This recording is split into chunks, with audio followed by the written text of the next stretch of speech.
صفائی نصف ایمان ہے۔ یہ حدیث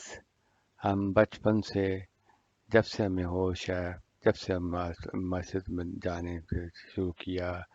یا پرائمری اسکول میں داخل ہوئے، ہمارے ذہن میں بٹھائی جاتی صفائی صفائی صفائی۔ صفائی نصف ایمان ہے، جسم کی صفائی، روح کی صفائی، ماحول کی صفائی۔ اور ہمارے رسول کریم صلی اللہ علیہ وسلم جو کہ اپنے ام المومنین کے مطابق لقد کان خلق القرآن، وہ قرآن تھے، زندہ چلتے پھرتے قرآن تھے۔ اللہ تعالیٰ قرآن مجید میں صفائی کے متعلق بھی تلقین کرتا ہے، اور رسول کریم صلی اللہ علیہ وسلم ساری عمر اپنی اس کے اوپر بھی صحابہ سے اپنے تعلیم دیتے رہے کہ صفائی صفائی، اور خود بھی صفائی کا بہت خیال رکھتے تھے۔ تو میں وہ حدیث آپ کے سامنے اب پیش کر رہا ہوں، جس کے آپ سلائڈس آپ کو نظر آ رہی ہے۔ اس میں اردو ترجمہ یہ بتایا گیا ہے کہ ابو مالک شاعری رضی اللہ عنہ سے روایت ہے کہ رسول اللہ صلی اللہ علیہ وسلم فرمایا، طہارت آدھے ایمان کے برابر ہے، اور الحمدللہ بھر دے گا ترازو کو، اور سبحان اللہ اور الحمدللہ دونوں بھر دیں گے آسمانوں اور زمین کے بیچ کی جگہ کو، اور نماز نور ہے، اور صدقہ دلیل ہے، اور صبر روشنی ہے، اور قرآن تیری دلیل ہے دوسرے پر، یا دوسرے کے دلیل ہے تجھ پر۔ ہر ایک آدمی صبح کو اٹھتا ہے، یا پھر اپنے تئیں آزاد ہوتا ہے، یا اپنے آپ کو تباہ کرتا ہے۔ اب اس حدیث میں نے وہ ہائی لائٹ کیا ریڈ کلر میں، جس یہ الفاظ کہ طہارت آدھے ایمان کے برابر ہے۔ اس کی روشنی میں اور قرآن مجید کی روشنی میں اگلی سلائیڈ میں آپ سے بات کرتا ہوں، دکھاتا ہوں۔ تو اس کے بعد میں ایک ذکر کروں گا، ایک کلپ آپ کو دکھاؤں گا، جو کہ آج کل کو علماء رسول کریم صلی اللہ علیہ وسلم سے یہ چیزیں منسوب کرتے ہیں جو کہ ان ہائیجینک ہے۔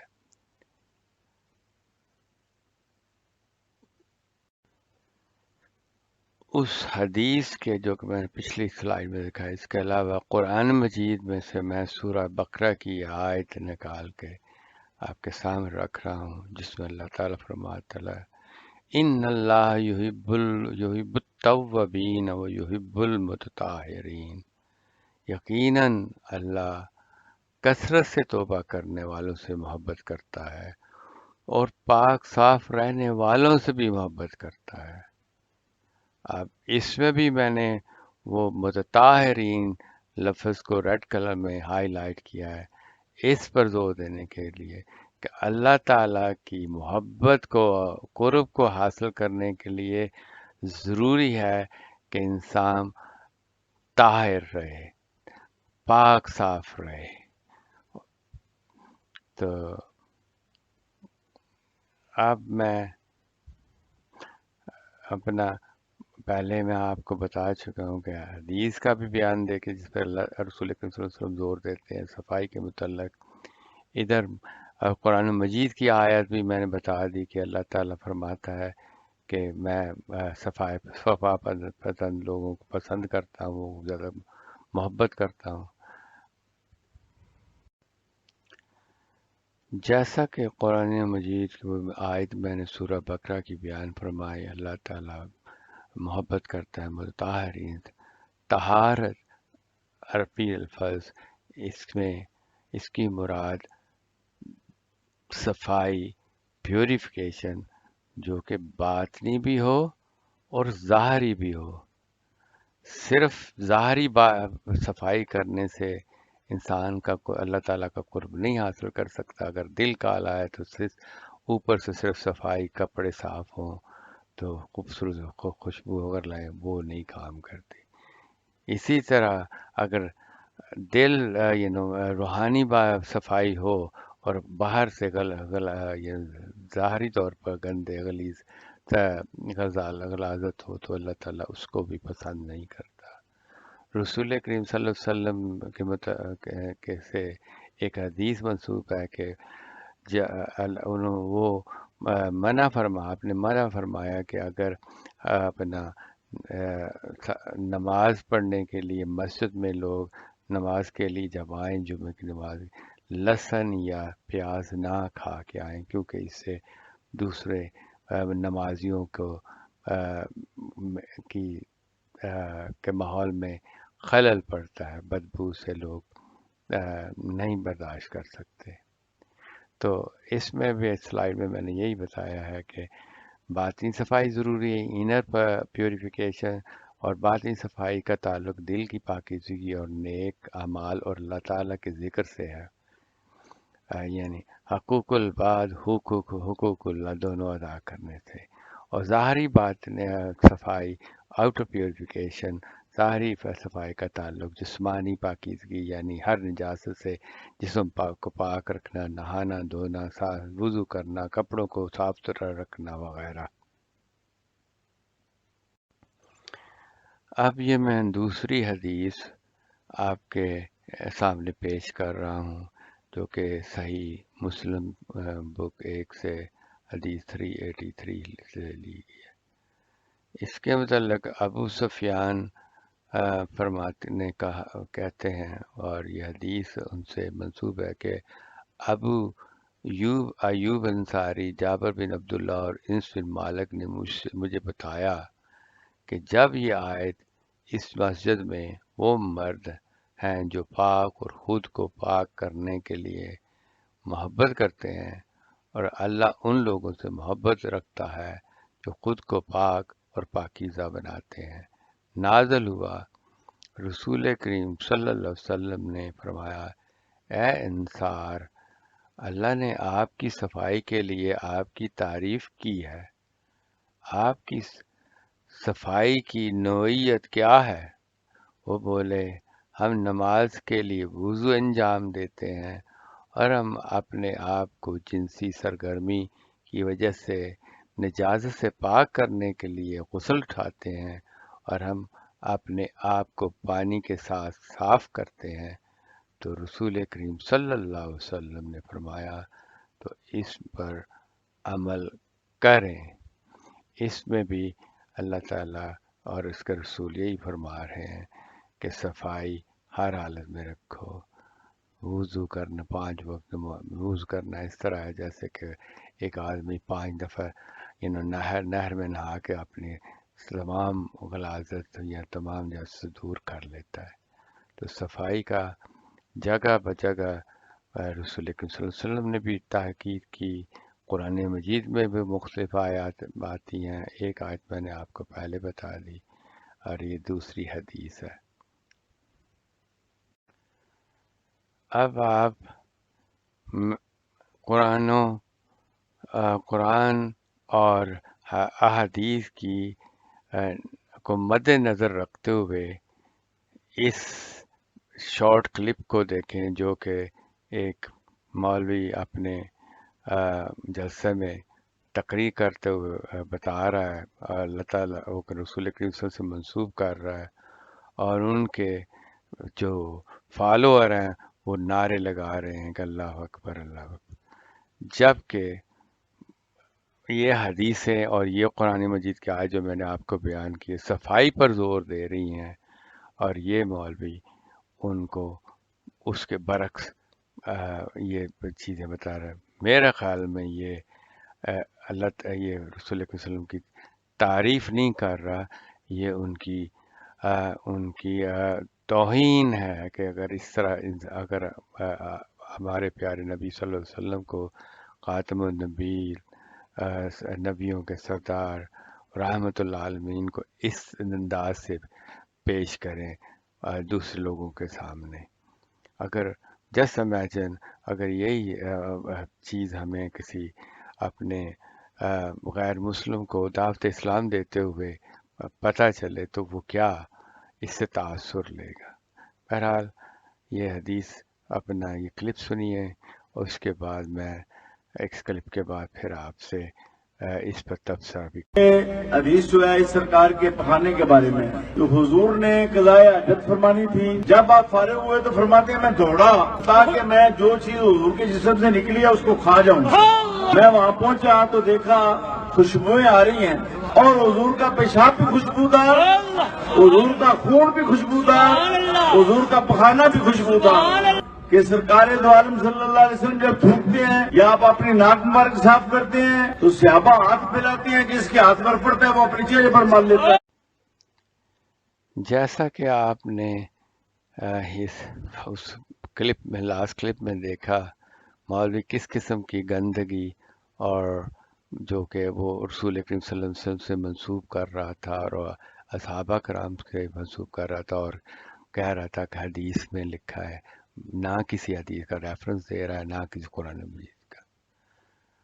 اللہ تعالیٰ، میں یہ سلائڈ دیکھیں، اس اللہ تعالیٰ قرآن مجید میں فرماتا ہے، قل انما بشر مثلکم یوحا الیہ انما الہکم الہ واحد فمن کان یرجو لقائہ ربہ فلیعمل عملا صالحا ولا یشرک عبادتہ ربہ احدا، کہ کہہ دے کہ میں تو محض ایک تمہاری طرح ایک بشر ہوں، میری طرف وہی کی جاتی ہے کہ تمہارا معبود بس ایک ہے، ایک ہی معبود ہے، بس جو کوئی اپنے رب کی لقا چاہتا ہے یا ملاقات چاہتا ہے آخرت میں، تو وہ وہ بھی ایک عمل، نیک عمل بجا لائے اور اپنے رب کی عبادت میں کسی کو شریک نہ ٹھہرائے۔ بڑی یہ سورہ بقرہ کی یہ سورہ کاف کی آیت کا ذکر ہو رہا ہے، جس میں اللہ تعالیٰ فرماتا ہے کہ ٹھیک ہے، رسول کریم صلی اللہ علیہ وسلم میرے رسول ہیں، اللہ کے رسول، لیکن وہ بشر ہیں، ان کے بشری تقاضے تھے جیسے عام بشر کے تقاضے ہوتے ہیں، ان کے بھی وہ، انہیں کھانا بھی کھانا ہوتا تھا، انہیں اپنا نہانا بھی ہوتا تھا، انہیں دنیاوی زندگی میں ہر وہ کام جو ایک بشر کرتا ہے اسے کرنا پڑتا تھا۔ تو اور مولوی صاحب رسول اکرم صلی اللہ علیہ وسلم کو نعوذ باللہ وہ یا تو خدا کے لیول پہ لے آ رہے ہیں، اور پھر وہ اس کے ساتھ اتنی گندگی، وہ غلاظت کی روایتیں منسوب کر رہا ہے کہ خوف خدا ہی نہیں ان لوگوں کو۔ اللہ تعالیٰ ان کو ہدایت دے کہ قرآن مجید، یہ عیسائی لوگوں نے بھی ایسا شروع کیا تھا کہ نبی، ان کے نبی حضرت عیسیٰ علیہ السلام وہ خدا کے رسول ہیں، لیکن انہوں نے بھی اسے چڑھا بڑھا کے اپنا خدا بنا دیا، لیکن کم سے کم وہ اتنی غلاظت کے ساتھ یہ حدیثیں نہیں پیش کرتے ان کے ساتھ۔ ہمارے مولویوں نے تو حد کر دی، اور جو ان کے پیروکار ہیں انہیں بھی اللہ تعالیٰ کوئی عقل نہیں دیتا، سم بکم عمی فاملہ، کہ دیکھیں کہ یہ چیزیں ممکن ہیں، قرآن مجید میں اس سے کوئی ذکر ہے، کوئی حدیث میں اس طرح کا ذکر ہے کہ، اور یہ کیا، جب کہ ہم کہتے ہیں کہ رسول کریم صلی اللہ علیہ وسلم ایک مکمل اسوہ حسنہ تھے، اور ام المومنین حضرت عائشہ فرمایا کرتی تھی کہ لقد کان خلقہ کلہ خلقہ القرآن، تو وہ تو چلتے پھرتے قرآن تھے، قرآن کی باتیں کرتے تھے، قرآن پہ ان کا ہر عمل ہوتا تھا، تو وہ کیسے ممکن ہو سکتا تھا کہ یہ جس قسم کی یہ مولوی صاحب باتیں کر رہے ہیں ان سے وہ اس کی اجازت دیتے؟ اللہ تعالیٰ ان کو ہدایت دے۔ یہ ہمارے نبی کریم صلی اللہ علیہ وسلم کی شان میں میرے خیال میں یہ گستاخی کی باتیں کرتے ہیں۔ اللہ تعالیٰ ان کو چاہیے کہ اللہ تعالیٰ رسول کریم صلی اللہ علیہ وسلم کے سارا اس نے ان کی اچھی اچھی مثالیں دو، اچھی اچھی، تو انہیں ایک بشر اور ایک رسول خدا کو سمجھ کے اس کو پیش کرو دوسرے لوگوں کے پاس، تاکہ اس کو ان کا اسوہ حسنہ بتائیں، تاکہ اجاگر کریں، تاکہ لوگ متاثر ہوں، نہ کہ یہ چیزیں جو بتائی جا رہی ہیں غلاظت سے بھری چیزیں۔ تو اللہ تعالیٰ معافی دے. میں تو یہی کہہ سکتا ہوں کہ اللہ تعالیٰ ان کو تمام ان کو ہدایت دے، اور ان کو اور بجائے عوام کو گمراہ کرنے کے سیدھے راستے پہ لائیں، اچھی ان کی رسول اللہ علیہ وسلم کے اوصاف اجاگر کریں، ان پر تلقین کرنے کی خود بھی کریں اور دوسروں کو بھی تاکید کریں. لیکن کیا کیا جائے، کیا کیا جائے، افسوس کہ نہ ہمارے فالوور ان کے وہ عقل رکھتے ہیں یا سوچ سمجھ بوجھ سے کام لیتے ہیں، نہ وہ مولوی جو کہ یہ ان کو قرآن و حدیث کی نا روشنی میں یہ خیال آتا ہے کہ کم سے کم اتنا ہی سوچ لیں کہ یہ آیا ممکن ہے. قرآن مجید بتاتا ہے یہ چیزیں کرو، یا اللہ تعالیٰ یہ رسول کریم صلی اللہ علیہ وسلم نے کبھی ایسا کیا ہوگا. یہ میں ان حدیثوں کو مجھے اللہ تعالیٰ کی ان کی جو شان تھی رسول کریم صلی اللہ علیہ وسلم میں، یہ توقع ہی نہیں کر سکتا کہ یہ ایک عام آدمی توقع نہیں کر سکتا کہ اس طرح کی وہ اپنے صحابہ کو غلاظت کی چیزیں وہ جیسے وہ بتا رہا تھا کہ جو وہ ان کا پخانہ کھا لیتے تھے، ان کے کیا نام ہے ریشہ اپنے منہ پہ لگا لیتے تھے. یہ ممکن نہیں، یہ اسلام نہیں اجازت دیتا. اسلام تو کہتے ہیں نماز کے قریب نہیں آؤ اگر صفائی نہ ہو. تو اللہ تعالیٰ ہمیں ہدایت دے. میں یہی کہہ سکتا ہوں، سب کو ہدایت دے، ہمیں بھی. اور میں فردر یہ بھی کہنا چاہتا ہوں، آخر میں یہی کہہ سکتا ہوں، یہ استغفر اللہ الذی لا الہ الا هو الحی القیوم واتوب الیہ. I seek the forgiveness of Allah. There is no true God except Allah, the ever living, the self-sustaining, and I turn to Him in repentance. میں اللہ تعالیٰ سے گناہوں کی بخشش مانگتا چاہتا ہوں، جس کے علاوہ کوئی معبود نہیں، جو ہمیشہ زندہ رہنے والا اور خوب تھامنے والا ہے، اور اسی سے توبہ کرتا ہوں. اللہ تعالیٰ ہمیں سب کو ہدایت دے اور سیدھے راستے پہ چلنے کی توفیق عطا فرمائے، اور اسلام کے جو اچھے پہلو ہیں رسول اکرم صلی اللہ علیہ وسلم کے جو اسوا کو ہم مثبت رنگ میں پیش کریں، جو کہ دوسروں کے لیے اسلام کی طرف رغبت کرنے کا نتیجہ بنے. آمین ثم آمین.